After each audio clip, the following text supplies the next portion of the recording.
the color of war. The train rattled into the station like a thunderclap, breaking the sleepy stillness of the English countryside. Even the birds seemed to pause. Outside the fogged window, Isaac Turner could see rows of neat hedgerows and stone cottages dusted with soot and moss. England. The war had dragged him halfway across the world from Georgia, but this place felt as still as a church before a sermon. Isaac Turner stepped off the train with his duffel on his back and boots still caked in mud from the last camp. The sky hung low and gray, like it hadn't remembered how to shine. A group of white soldiers from his unit, already grumbling about being dumped in cow country, lit cigarettes and laughed amongst themselves. Isaac kept his head down. In the South, he had learned to move quietly. England wouldn't be any different. Still, the stares came. Not just from the British officers directing troops, but from the villagers who stood at a distance, curious, tight-lipped, women in scarves, boys with runny noses, and old men in flat caps. One woman crossed herself. Isaac felt the weight of his skin, the way it preceded him like a marching band. The village was called Little Barrow, tucked among the hills like it had been born of the land itself. Cobbled lanes, ivy-draped pubs, and a stone church at the crest of the village green. But now sandbags leaned against the church steps. Soldiers moved in and out of the pub-turned-command post. The war had reached even here. Isaac was billeted with two other colored soldiers in an old stable that had been hastily converted into a barracks. The roof leaked, and the beds groaned louder than the wind outside, but it was warm enough and dry. He didn't complain. That evening, the villagers hosted a welcome dance in the town hall. A morale effort, the lieutenant had said. The British Home Office insisted on camaraderie between locals and American troops, though everyone knew the unspoken rule. White boys danced with white girls, and the black soldiers stuck to the walls. Isaac hadn't planned to go, but his friend Wilkins, all charm and mischief, dragged him along, saying he wouldn't let a field mouse like him turn in early on the first night. So Isaac stood in the corner of the crowded hall, drink in hand, while Glenn Miller played on the gramophone and soldiers twirled girls in floral print dresses. That was when he saw her. She wasn't dancing. She was standing near the punch bowl, twisting a bit of her dress between her fingers like she wanted to be anywhere else. Her hair was pinned up, her boots scuffed like she'd walked through mud to get here. Her eyes, sharp blue, kept flicking around the room, landing on the corners, the shadows. Then they landed on him. She held his gaze longer than was polite, longer than any English girl had so far. Then, surprising even herself, she smiled. It wasn't coy or flirtatious, just warm, curious. A white soldier bumped into Isaac, muttered something about being in the wrong part of town, and moved on. Isaac ignored him and took a sip of the watery punch. When he looked again, she was gone. He spotted her near the door 10 minutes later, holding her coat. He hesitated, then walked toward her, telling himself he just wanted air. Outside, the night was damp and quiet, the moon caught behind low clouds. She was lighting a cigarette, struggling with the match. "Need a light?" he asked softly. She turned, startled, then nodded. He cupped her hand as she struck the match again, shielding the flame from the wind. "Thanks," she said, taking a long drag. "Too many people in there?" Isaac smiled. "Yeah." "Felt like the whole of England showed up," she laughed, a real one. "Clara," she said, extending a gloved hand. "Isaac," he said, shaking it gently. "Prosody." Her hand was calloused, not soft like he expected. "You're not from around here," she said, the corner of her mouth lifting. "Georgia." "Ah," she said, "I've only seen it on the map. Lots of peaches, right?" He laughed. "That's what they tell everyone." Silence settled between them, but not the awkward kind. The church bell rang faintly in the distance. Clara studied his face like it was a question she wasn't sure how to ask. "My father wouldn't like me talking to you," she said eventually, without malice. Isaac looked down. "I figured. He thinks the world ended in 1914 and we're all just pretending it hasn't." Isaac raised his eyebrows. "Sounds like a lot of folks I knew back home." She smiled again. "Well, he's wrong, of course. The world's ending now." The words lingered in the night air, soft and fatalistic. Then she turned to go. "I'm glad you came," she said over her shoulder. "Me too." She disappeared into the mist, her boots echoing down the cobblestones. Isaac stood there a while, breathing in the night. The air was different here, colder, yes, but clearer. And for the first time since arriving, he didn't feel like a ghost in his own skin. He hadn't meant to feel anything at all. But war did strange things to people. It unpeeled them, exposed their rawest parts. In another life, on another continent, he might have just been a man and she a woman. No uniform, no skin color, just laughter over punch and a dance they'd never had the courage to share. But this wasn't another life. This was England, 1944, and she was Clara Whitmore, and he was a black soldier in a white man's war. But still, she had smiled. It began with glances, the kind that lingered a second too long to be mistaken for polite curiosity. A nod at the market, a small wave across the churchyard. Clara didn't plan to see him again, but Isaac had a way of turning up like an unexpected and welcome breeze. Never loud, never imposing, just there, as if the world hadn't quite figured out how to keep him out of the picture. Their next conversation happened during her father's milk delivery route. She was loading bottles into crates at the back of the wagon when she heard footsteps on gravel. "Morning," Isaac said, arms tucked behind his back, eyes flicking nervously toward the farmhouse. "Didn't mean to startle you."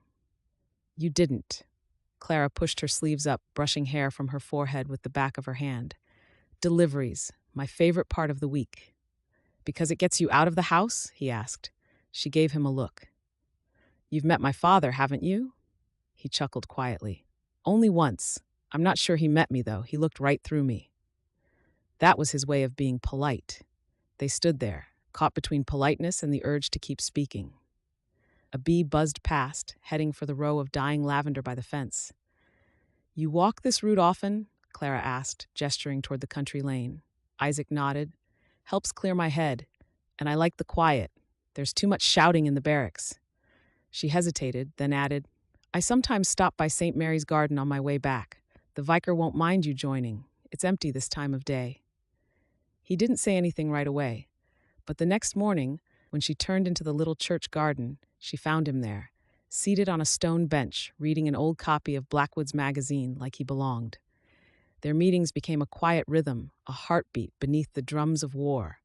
A nod outside the bakery, a pause at the hedgerow gate where the wild primroses grew.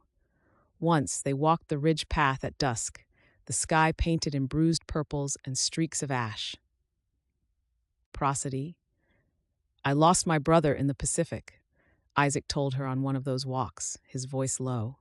"We were both supposed to enlist together, but Mama made us take turns. Said she wouldn't bury two sons at once. Turns out she didn't have to. Just the one." Clara didn't ask which battle. It didn't matter. Everyone was soaked in blood. She stopped walking and sat on the stone wall lining the field. "James was mine. We were to marry after he came back from France. He didn't." "Dunkirk?" She nodded, eyes trained on a pair of crows circling the trees. "They never even found his body, just a name carved in limestone. Doesn't feel like enough, does it?" Isaac didn't answer right away. Instead, he sat beside her and passed her one of the apples he'd brought in his satchel. They ate in silence, the kind that settles between people who understand pain too well to dress it up. Back in the village, people had begun to notice, and attitudes had begun to change. The vicar frowned at them more often. Clara's neighbor, Mrs. Chilton, who always greeted her with a wave, now turned her back at the well. A group of white soldiers once muttered something under their breath as Isaac passed by, loud enough for her to hear words like girl chaser and mudblood. Clara clenched her fists, but Isaac just gave her a small shake of the head. "It's easier if you pretend you didn't hear," he said. "But I did," she snapped. "They want you to react. That gives them power. But doing nothing gives them permission." He turned to her with a deepened appreciation, but said, "I don't want you to fight that fight." Still, she knew things at home were turning. Her father asked more questions about her whereabouts, her time in town. He watched her like he was trying to decipher some code written on her skin. "I saw you with that soldier again," he finally said one morning, over breakfast. His voice was flat. "I see a lot of soldiers," Clara replied without looking up. "He's not like the others. Don't be foolish, Clara." "I'm not," she said, buttering her toast with calm precision. "You raised me better than that." He didn't respond. But later that week, he moved her bedroom to the front of the house to keep a closer eye. That only made their stolen hours more precious. A walk behind the chapel, a hand brushed too long. One afternoon, while hiding from the rain beneath the ruined bell tower, he reached for her hand, his fingers rough, warm. She let him. "I forget about the war when I'm with you," she whispered. "I don't," he said softly. "But with you, it doesn't feel like it's winning." Their love, if that was what it was, wasn't loud. It was in glances and late-night letters, a scarf tucked into a pocket, an apple left on a stone bench. But in a world tearing itself apart, it was the one thing that felt real. And real things, they both knew, never stayed hidden for long. The storm rolled in without warning, one of those sudden, cracking southern English downpours that turned dirt lanes into slick streams. Clara had just finished delivering eggs to the vicarage when she spotted Isaac rounding the bend by the mill. She barely had time to wave before the heavens split open. "Barn!" he shouted over the rain, pointing to the old red one nestled behind Grafton's orchard. They sprinted, laughing as they dashed through puddles, ducking under the leaning door just as lightning flared behind them. Inside, it was warm with the scent of hay and horses. Shadows danced across the timber walls as thunder growled over the hills. Clara shook water from her dress, her hair clinging in damp waves to her cheeks. "Remind me again," Isaac said, breathless, "why England feels wetter than Georgia in spring." "God's punishment for our sins," she teased, pulling hay from her hem. He bent over to help her, and suddenly they were close. Too close. The kind of close that made the air feel thick, even without the storm. The kind of close that makes you forget the world just outside the barn doors. "I keep thinking," Clara said quietly, "that any day now this will all end. The war, the waiting, the pretending." "Yeah," Isaac murmured. "But what comes after?" They locked eyes, and something unspoken, long buried under decorum and fear, surfaced. He stepped closer. She didn't step back. Their kiss wasn't wild, it was careful, like a prayer whispered for something impossible. His hand cradled her cheek, her fingers curled into his jacket, both of them trembling, though not from the cold. Outside, thunder cracked again. They might have stayed in that moment forever had it not been for the sharp crunch of boots in the mud outside. A patrol. American voices very close to their hiding place. Isaac froze. "They can't see us." She grabbed his hand and pulled him deeper into the shadows of the hayloft, hearts pounding, breath shallow. Eventually, the voices faded. The danger passed, but someone had seen. Not the patrol, but a white soldier, Corporal Harris, known more for his opinions than his bravery. By the next morning, the whispers had begun. Clara felt it first. At the market, Mrs. Lott Chilton outright refused to take her butter. At the post office, the clerk wouldn't meet her eyes. One woman crossed the street to avoid walking near her. At home, her father exploded. "You've brought shame on this house," he bellowed, slamming the table. "I warned you about him. Do you think you'll have any life here with a colored soldier as your fancy?" "I love him," she said simply, defiantly. His face turned scarlet. "You're not to see him again. Do you understand me?" But it was too late. The army had already punished Isaac. They pulled him from the clerical office and reassigned him to munitions loading near the coast. Long shifts, dangerous work, rougher supervision. Still, the letters began. Hidden in egg cartons, tucked into hymn books passed through the vicar's son, delivered in secret. "I miss the quiet of your voice," one read, "even when the whole world's shouting." "They can move my body," Clara wrote back, "but my heart's already planted beside yours." But as the days passed and the war ground on, doubt crept in. Could love survive when every face you passed whispered against it? When even the stars felt like they were watching, judging?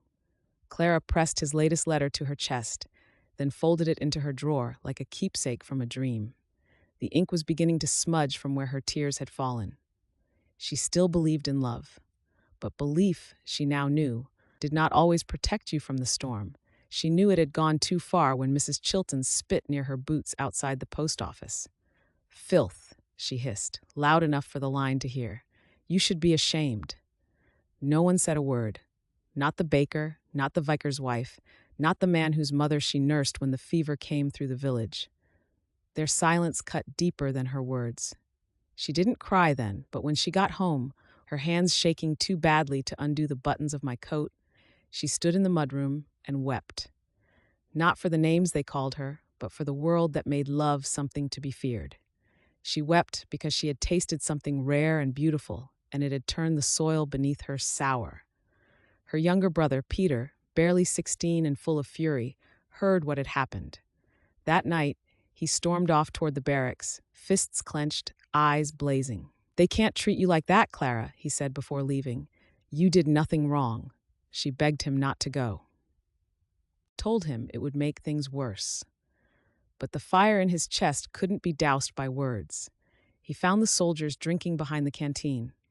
It was never clear what was said, only that he raised his voice and swung first a D. They beat him for it. All three of them, one wearing brass rings that cut into Peter's lip.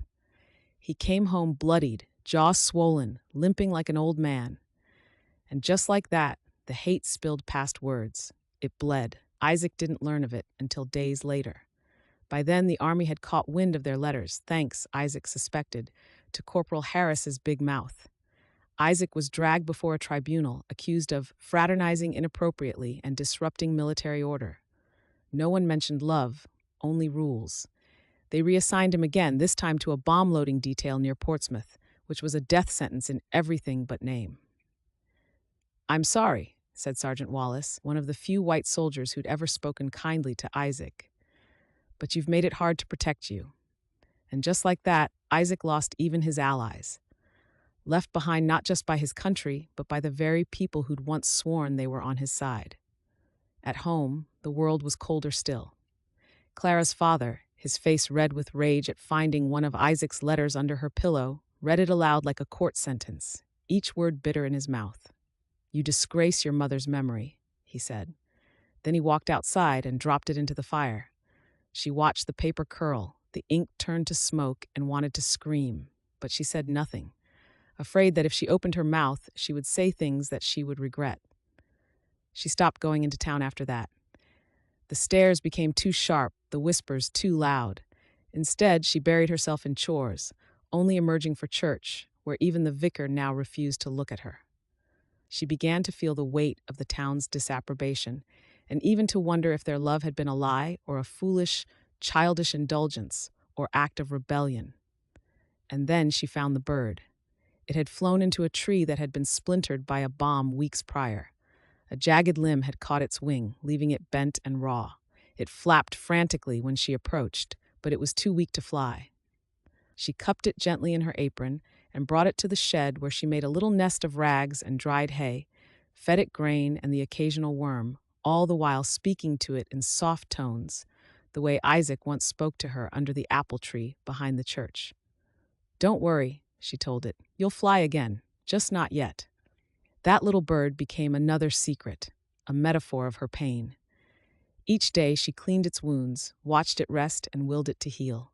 She wrote him one more letter. No return address, no clever hiding places, just a page tucked between two pieces of blank paper sent through a trusted friend. "They hate me now," she wrote, "but I don't hate you. I hate the war. I hate the fear that keeps them all looking at skin instead of soul. I hate what this world has done to you, to us, but not you. Never you." Some nights she dreamed of his hands. Other nights Clara woke with the scent of gunpowder in her nose, though the village hadn't seen bombing in months. Peter was healing, slowly. He had stopped asking where Isaac was. Her father, however, had all but disowned her in silence, choosing to pray alone in the barn rather than speak to her. But Clara clung to the broken-winged bird she'd found in the hedgerow. To her, it was more than a wounded creature. It was a symbol, a reminder that even something shattered could learn to fly again. She poured her hope into that fragile life, whispering her prayers into feathers and feeding it with trembling hands. She only prayed that when Isaac read her letters, if they even reached him, he would know. Their love had not died.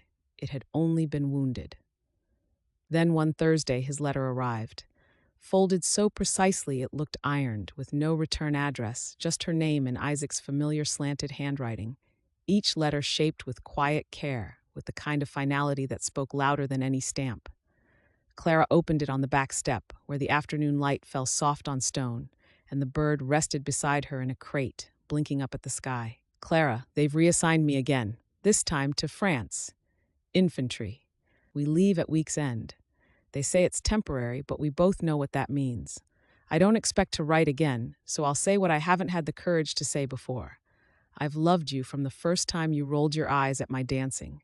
You made this war bearable. You made this world make sense. And if I don't make it back, I need you to know. Loving you was the only thing I did right. IT. She read it 3 times, then sat in the dirt and wept like a child. By nightfall, Clara had made up her mind. She took Peter's patched and squeaky bicycle and packed a satchel with bread, a thermos of tea. Her father was asleep in his chair. She left without a note. The roads were quiet under the moon, the only sounds the hum of tires on gravel and the wind that pushed against her like doubt. She passed hedgerows, shuttered pubs, and slumbering farms. At the checkpoint near Tilford, she hid in the underbrush until the guards changed shifts, then slipped across the road, heart pounding so hard she was sure someone would hear. By dawn, mist cloaked the trees in silence. Her legs ached, her fingers numb, but she pressed forward until the staging field came into view, and there he was. Isaac stood among the black soldiers, his uniform stiff, his pack slung over one shoulder. He looked older, worn. His eyes were low. Clara stopped at the edge of the clearing, breathless and hesitant. For a moment, she doubted he'd even recognize her. But then his gaze lifted. Their eyes met. "Clara?" he whispered. Without hesitation, he broke rank. He crossed the space between them in a heartbeat, and his arms were around her before she could find the words. His breath warmed her hair. His heartbeat thundered against hers. "You shouldn't be here," he murmured. "I know," she said, "but I couldn't let you go without goodbye." They slipped into the woods, to a quiet space hidden from view. The ground was damp, the air thick with the smell of earth and smoke, but nothing else mattered. In that muddy clearing, they were alone, together. He held her face in his hands as though she might vanish. "I wanted so many things for us," he said. "A real house, a garden, Sundays without fear." "You gave me more than anyone else ever has," she told him, "even if this is all we get." The sky lit slowly with streaks of pink and fire. Birds rustled in the trees. For a moment, the world breathed with them. Isaac reached into his coat and pulled out a pendant, oval-shaped, old silver, etched with initials she didn't recognize. "My mother's," he said. "She wore it through the Depression, said it kept her safe." Clara's eyes welled up. She tried to give it back. "You wear it," she said. "Come back with it." But he shook his head and pressed it into her palm. "No, I want to know it's with you." She kissed him then, long and deep, aching and desperate. It was a kiss full of everything they couldn't say, everything they feared might be left unsaid. The bugle sounded in the distance. "I have to go," he whispered. "I know," she said, and she let him go. They parted without promises of forever, only the unspoken bond of something truer, a vow not sealed by ceremony but forged in suffering and hope. As Isaac turned to leave, just before the trees swallowed him whole, he looked back once and pressed a hand to his heart. Clara stood still, the pendant clenched tightly in her fist. "I'll wait," she whispered into the morning light. Then she climbed back onto the bicycle, her legs trembling beneath her. The rising sun stretched behind her, casting long shadows across the path home. The world had not changed. The war still thundered on, and hatred clung to every flagpole and echoed from too many mouths. But something sacred had flickered to life in the dark. Love had found a way through the fire, if only for a single fleeting night. By the time the sun had cleared the treetops, he was gone. She rode home slowly, not out of exhaustion, though her body ached in every fiber, but because she wished to postpone returning to a life that now felt hollow and ill-fitting. The village emerged like an echo of a memory. The same stone walls, the same hedgerows, but Clara was no longer the same. In the weeks that followed, she kept to herself. Her father never asked where she'd gone that night, though his silence held more understanding than his words ever could. The bird she had nursed, her quiet companion during the waiting, began to fly again, first with hesitant flutters, then strong, sure arcs above the garden. One morning, it simply disappeared into the open sky. She had watched it go, heart pounding, wondering, had Isaac crossed the channel? Was he still breathing? Did he still think of her? No more letters came. News from the front arrived in fragmented headlines and grainy photographs. Familiar names appeared beneath somber obituaries: killed at Seine, missing in Lorraine. But never his, never Isaac Turner. Clara waited. She wore the pendant like armor. Each Sunday she lit a candle in the church and prayed for grace and strength to bear what she knew would come. Months passed. Then the war ended. Celebrations erupted in the streets. Bells rang from the church tower. Strangers kissed in public like giddy fools. But Clara did not join them. She couldn't, not without him. One rainy afternoon in early autumn, a military jeep pulled into the gravel drive. She rushed to the door, her heart thudding. A young white officer stood beneath the overhang, holding out a sealed envelope. "For Miss Clara Whitmore," he said. "He asked me to deliver this, if he didn't make it." Her hands trembled as she tore it open, rainwater mixing with tears before the ink had even blurred. "My Clara, if this reaches you, then I didn't get to keep my promise. But know that I fought thinking of you, that every step I took through the mud, every breath I stole from death, had your name in it. They hit us near Metz. I held on as long as I could. I don't want you to grieve. I want you to live, to laugh again, to let the sun warm your face without guilt. And if you ever find someone who sees you like I did, don't turn away out of loyalty to a ghost. You are not a ghost. You are fire, light, home, IT." She read the letter over and over until the paper softened from her tears. Night after night, she reread it until she knew every word by heart. He hadn't made it, but he had died with her name on his lips. Epilogue. 20 years had passed since Isaac Turner bled into the soil of Europe. The world had turned onward. Cities rebuilt, governments re-elected, television invented, rock and roll born. Clara had never married. It wasn't mourning that held her back. Not entirely. It was simply that she had not loved anyone as she had loved Isaac. She moved to the city and became a literature teacher, far from the fields and silences of her youth. Her father died in 1958.